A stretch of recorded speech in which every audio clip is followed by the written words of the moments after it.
नमस्कार। मैं ज्ञानचंद प्रसाद मेहता, मेहता टॉक्स पर। विषय है एक ये फैसला हो जाए कि अयोध्या सीट हारी गई है या फैज़ाबाद हारी गई है। देखता हूँ कि एक ट्रेंड कर रहा है सोशल मीडिया पर ना, अयोध्या नहीं, अयोध्या कहाँ आ रहे, अरे वो तो फैज़ाबाद लोकसभा निर्वाचन क्षेत्र हारे, और उस फैज़ाबाद में अयोध्या एक छोटा सा विधानसभा का सेगमेंट है।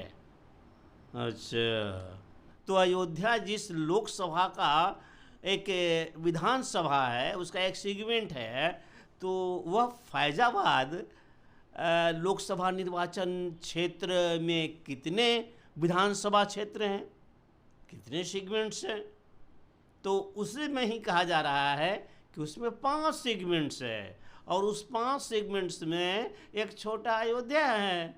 बस यही तो हारे हैं जो ये अयोध्या में। अब फिर उसको भी कहाँ हारे अयोध्या, अयोध्या विधानसभा क्षेत्र में तो भाजपा ही ने बढ़त ही ले लिया है, तो हारे कहाँ। अच्छा, नहीं हारे, लेकिन लोकसभा में एक सीट कम हो गया भाजपा का। लल्लू सिंह थे पिछले 2 बार से भारतीय जनता पार्टी के प्रत्याशी, तो श्री लल्लू सिंह जी इस बार अयोध्या हम नहीं हारे हैं, फिर भी ये फैज़ाबाद निर्वाचन क्षेत्र से हम हार गए। भाई, तो फैज़ाबाद निर्वाचन क्षेत्र किसका नाम है? इसके अंदर जो 5 सेगमेंट्स है विधानसभा का, एक है दरियाबाद, एक है रुदौली, दूसरा है मिल्कीपुर, तीसरा है बीकापुर, और चौथा है अयोध्या। लो, इसमें से कोई भी नहीं है फैज़ाबाद विधानसभा। तो ये ठीक ऐसा ही है कि ये सारे 5 सेगमेंट्स का नाम मिला करके इसको शुरू से ही, मुग़ल समय से ही, या जब देश की आज़ादी हुई, पहला या दूसरा लोकसभा का चुनाव हुआ होगा, तब इसका गठन हुआ होगा इस लोकसभा क्षेत्र का, और नाम रख दिया होगा फैज़ाबाद लोकसभा निर्वाचन। जैसे अयोध्या का स्टेशन था फैज़ाबाद, अयोध्या तो था ही नहीं। लेकिन जब अयोध्या के उद्धार की बात चली, तो सबसे पहले किया गया कि फैज़ाबाद रेलवे स्टेशन का नाम बदलकर अयोध्या रखा गया। इस बीच 14 से 2 चुनाव हो गए, 14 में हुआ, 19 में हुआ, और अभी हो रहा है। तो क्यों नहीं फैज़ाबाद का नाम बदल करके अयोध्या लोकसभा निर्वाचन रख दिया गया जाता, या नहीं रख दिया गया। शायद इससे हम समझते हैं कि ये फैज़ाबाद हमारा ही है। वैसे हम समझ रहे थे कि फैज़ाबाद शायद कश्मीर में हो क्या, या फैज़ाबाद दक्षिण के केरल वगैरह में कोई लोकसभा निर्वाचन क्षेत्र है क्या, इसलिए आसपास के मतदाताओं का ध्यान नहीं रहा कि हमें राम की अस्मिता बचानी है। अब जो राम को लाए हैं हम उनको लाएंगे। इस पर भी बड़ी आपत्ति चल रही थी पूरे फैज़ाबाद निर्वाचन क्षेत्र में। जो राम को लाए हैं, अरे राम को कौन लाएगा, ऐसी बात नहीं है। राम को कोई नहीं ला सकता है। राम की, श्री कृष्ण को भी कोई नहीं ला सकता है। लेकिन आपने पढ़ा होगा कि किस तरह से श्री कृष्ण का जन्म एक कारागार में हुआ, कंस के कारागार में। तो वहाँ से श्री कृष्ण को ला करके यशोदा जी के घर, नंद जी के घर, जमुना पार करके वासुदेव जी कृष्ण को ले गए थे। वो कृष्ण को ले गए थे। तो जिस तरह से जमुना उफन रही थी, अनेक प्रकार के संकट थे जमुना में, उसी तरह से अनेकानेक संकट मुगलों के आने के बाद अयोध्या में था।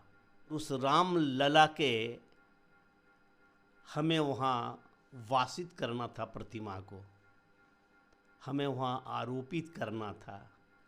रामलला का मंदिर बनानी थी, उसके गर्भ भवन में श्री राम को स्थापित करना था।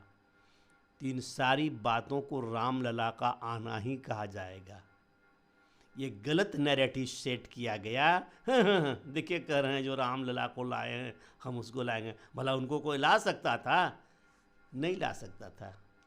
लेकिन उनके होने के लिए अयोध्या में त्रिपाल में पड़े हुए हैं, उसके लिए संघर्ष करने वालों पर गोलियां चलाई जा सकती है क्रूरता से। पता नहीं कितनों को मुलायम सिंह यादव ने मरवाया, निहत्थे बेकसूर, जो अपने आस्था और धर्म के लिए इस भारतवर्ष में जहाँ के वे रहने वाले हैं, जहाँ की मिट्टी और हवा का ये गंध से सुवासित है, उस देश में जय श्री राम कहने पर शत्रु समझा जाने लगा था। तो वैसे स्थान पर श्री राम को लाना, रामलला को लाया जाना ही कहा जाता था। और कहा जाएगा, आज भी हम कहेंगे, हम गर्व से कहते हैं जो राम को लाए हैं हम उनको लाएंगे।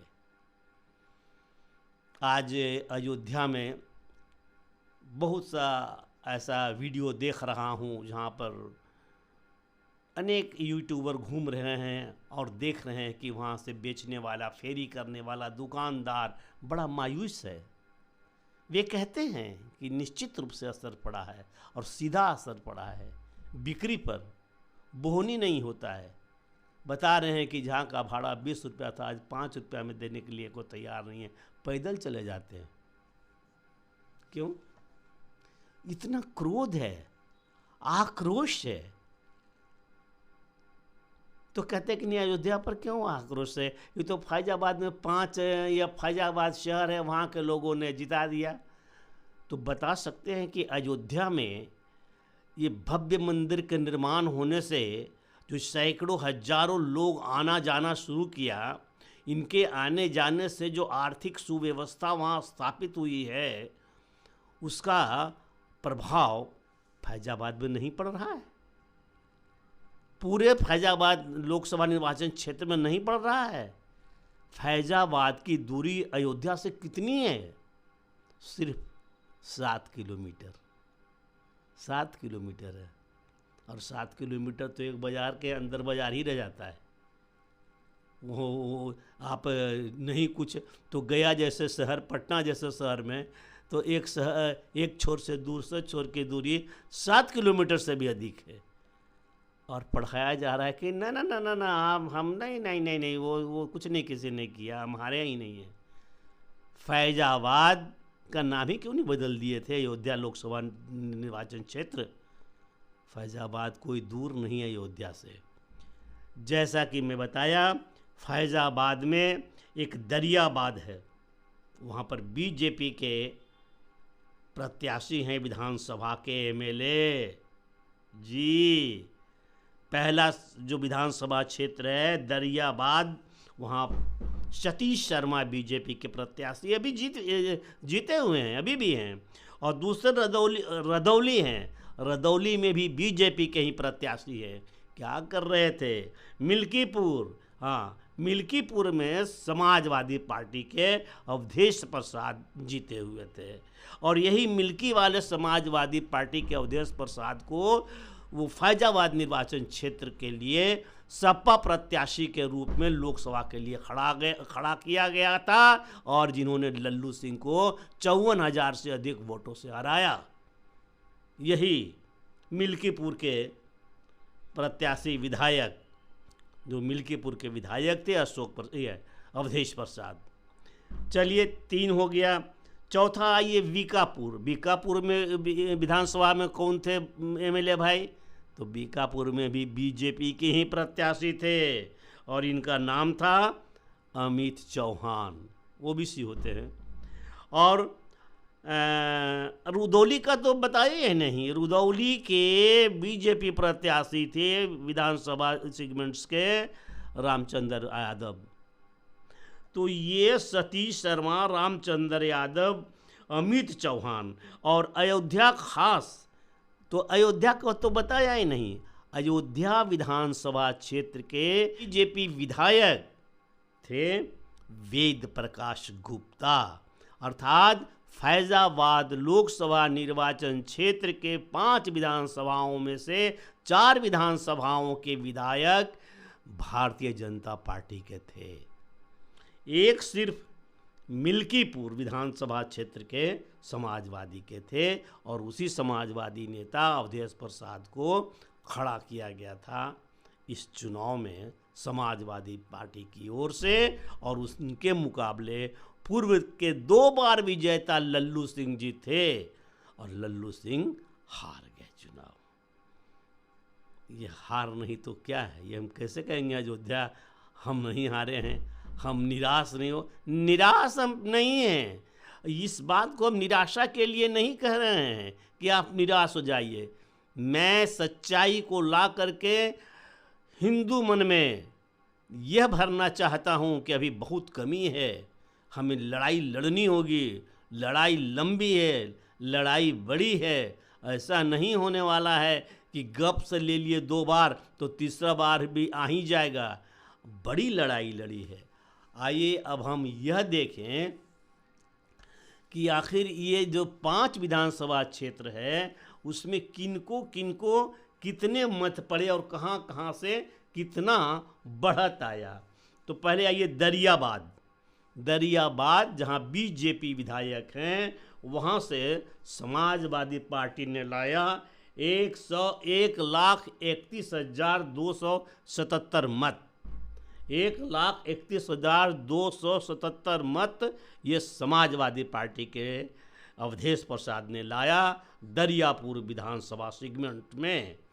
तो बीजेपी के प्रत्याशी वहाँ कितना लाए, 1,21,183, अर्थात सीधा 10,094 वोट की बढ़त समाजवादी पार्टी को हो गया दरियाबाद में।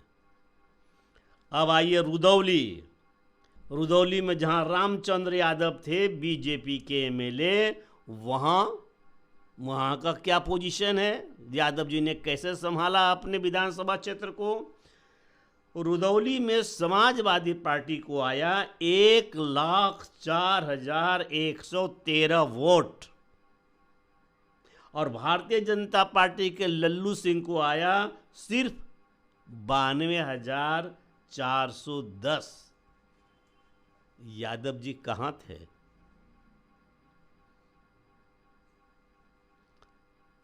अखिलेश यादव से दोस्ती हो गई थी क्या? यहां पर बढ़त 11,704। चलिए ठीक है, बढ़त हर जगह है। अब आइए मिल्कीपुर नाम के जो विधानसभा क्षेत्र है उस मिल्कीपुर में पूर्व से ही समाजवादी पार्टी के अवधेश प्रसाद ही विधायक थे, जो कि इस बार वो लोकसभा के लिए प्रत्याशी थे। तो यहाँ पर वोट पड़ा मिल्की में अवधेश प्रसाद को 95,612। चलिए मिल्की में ठीक है, लेकिन भारतीय जनता पार्टी को उनसे कम पड़ा 87,679, 87,879। बढ़त कितना मिला समाजवादी पार्टी को यहाँ पर? 7,733।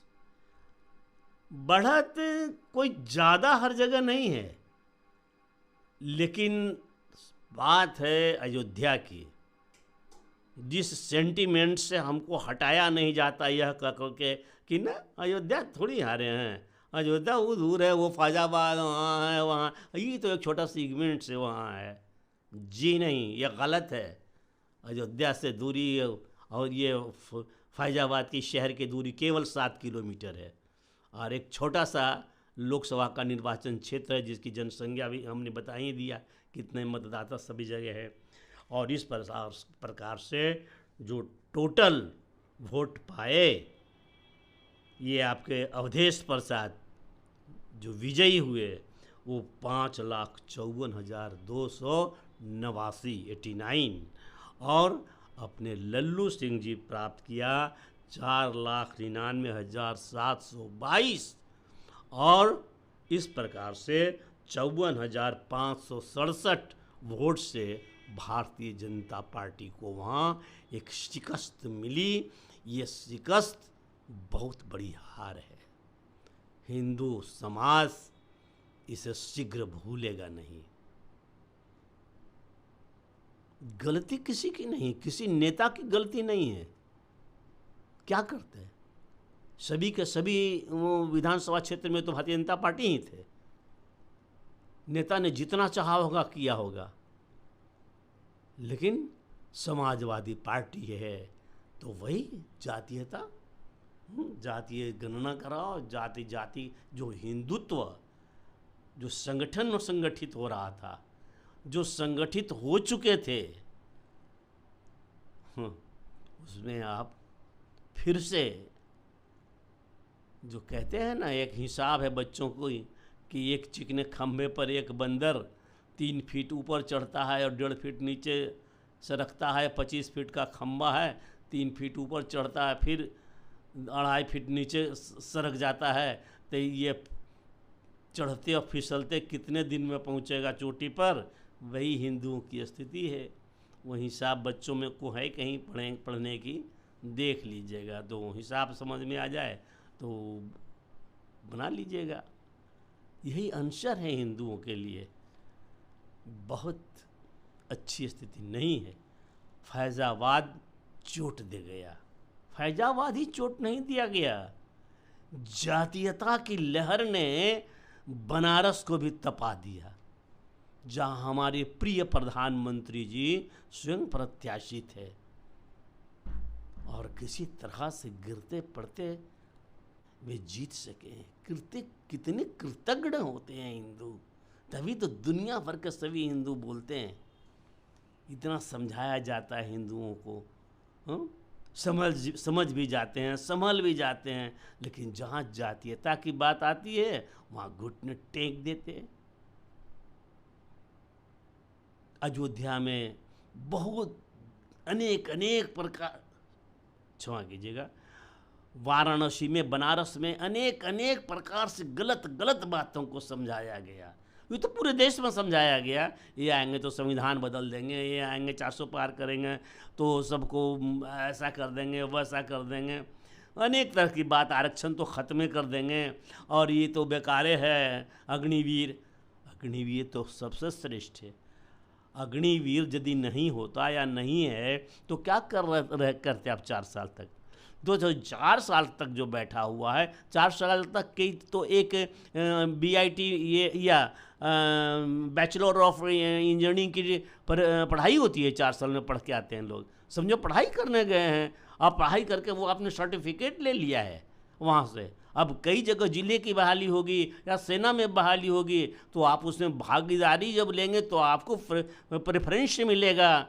इतना ही नहीं, एक राष्ट्रीय भावना गांव में युवकों के बीच चला तो गया कि अग्निवीर करके यह आया है और इसके अंदर यह सेना की जानकारी है, इसके अंदर यह भारत के लिए, देश के लिए लड़ने के लिए जो जज्बा चाहिए वो इस बीच इसके अंदर है। इस तरह से गांव में चाहा था कि प्रधानमंत्री जी ने राष्ट्रीयता का भाव भरना चाहिए कि जब कभी भी दुश्मनों से लड़ाई हो तो वह उस गांव का सेना नायक बन सके। और वरना 4 साल क्या और 4 साल की नौकरी क्या, ये तो राष्ट्रीय परक बातें थी। लेकिन विपक्ष, दुनिया के सभी विपक्ष से अपने देश का विरोधी दल, मैं इसे प्रतिपक्ष नहीं कहता, प्रतिपक्ष उसे कहते हैं किसी भी संसद में, सदन में से कोई नदियां बह रही है और दोनों का कुल किनारा है, एक किनारा इधर है, एक किनारा एक इधर है, एक किनारे की तरफ धार जाती है, दूसरा किनारा स्थिर से पड़ा हुआ है कि इससे ज़्यादा नहीं बहने देंगे, बाढ़ आ जाएगा तो वो नदी के धारा को एक निश्चित दिशा में बहने के लिए दोनों किनारे जहाँ सहयोग करते हैं तो वहाँ कहा जा सकता है पक्ष और विपक्ष। लेकिन जहाँ नदी को तोड़ करके बाढ़ ला देना चाहता हो, नदी का पानी रोक करके कोई सूखा ला देना चाहता हो, वहाँ तो विरोधी ही कहेंगे ना। तो विरोधियों ने क्या नहीं किया इस देश में, और आगे भी क्या नहीं करेगा जब तक उसको गद्दी नहीं मिल जाएगी। ये सभी विरोधियों का इतिहास भ्रष्टाचार से भरा हुआ है, बड़ा बड़ा भ्रष्टाचार, कोई छोटे छोटे भ्रष्टाचार नहीं, करोड़ों अरबों में है। और इसको हम प्रतिपक्ष कैसे कह दें, इनको प्रतिपक्ष हम कैसे कह दें, जो जिसने केवल लूटा है। आगे भी मंशा लूटने की है, आगे भी मंशा है लूट से लूटे जितना, उस लूट के कारण जो कानूनी कार्रवाई हम पर होगी उससे जेल में जाने से बचने का है। सरकार बदलो नहीं तो सब जेल चले जाओगे। भ्रष्टाचारी लोग जेल चले जाएंगे तो भ्रष्टाचारियों को जेल से बचने की मंशा है, उसको हम प्रतिपक्ष कहेंगे। जरा सोचिए, तुम सत्ता में थे, तुम एक पार्टी थे, देश के ऊपर, देश के प्रति आपकी जवाबदेही थी, तो ये किसको कहा जा रहा है? ये नरेंद्र मोदी जी को या प्रतिपक्ष के या विपक्ष के विरोधी दल को कुछ नहीं कहा जा रहा है। जितने भी साहित्य है, इतिहास है, यह इस देश की जनता को समझनी होगी। आपको तय करना पड़ेगा कि आपने क्या करना है, क्या सोचा है ऐसों के लिए, ऐसे ही निकल जाए। आज अयोध्या में लोग कह रहे हैं भूखमरी आ गया है, कोई खरीदता ही नहीं सामान है। खरीदेगा, अयोध्या धीरे धीरे नॉर्मल होगा, क्रोध शांत होगा, गुस्सा शांत होगा। कहते हैं कि लोग आते हैं शाम को चले जाते कहते हैं लोग आते हैं और शाम को चले जाते हैं, कुछ खरीदते नहीं, गुस्से में और सब दो दो बात सुना देते हैं। होटल में बैठते हैं, चाय पीते हैं और कहते हैं हम अपना खाना लाए हैं, तुम चाय का पैसा लो, और तुम्हारे लिए बैठे हैं तो कुछ और लेना है तो ले लो और हम चले। तो सब रोना रो रहे हैं। क्या ये फैजाबाद कोई बहुत बड़ा लोकसभा निर्वाचन क्षेत्र नहीं था कि क्या हो रहा है कहाँ है किसी को पता ही नहीं है। आशा है ये मेरा संदेश आपको समझ में आया हुआ होगा, और आपसे मैं बार बार कहता हूँ कि आप व्हाट्सएप पर मैं शेयर नहीं करूँगा। आपको यदि यूट्यूब में जा कर के इसको देखना होगा और शेयर करना होगा अपने मित्रों के लिए। इनका बेल आइकन दबाइए, लाइक कीजिए, सब्सक्राइब कीजिए। यदि आप चाहते हैं कि मेरे जैसा भी कोई विचारक, कोई चिंतक, कोई विश्लेषक, कोई समीक्षक जिसकी समीक्षा आप सुनना चाहते हैं तो कृपया मुझे सब्सक्राइब कर लीजिए। नहीं तो कोई बात नहीं, हमारा तो ये शौक़ है। मैं अपने शौक़ के लिए ही सही लगता है कि एक जिम्मेवारी पूरी कर रहा हूँ समाज के लिए। मुझे लगता है बताना चाहिए इन चीज़ों को। हम यदि बताने कि हमारे अंदर गुण है, हमारे अंदर गुण है, तो हम छुपा कर क्यों रखें, क्यों नहीं बताएं लोगों को हम अपने स्तर से। नमस्कार, बहुत बहुत धन्यवाद।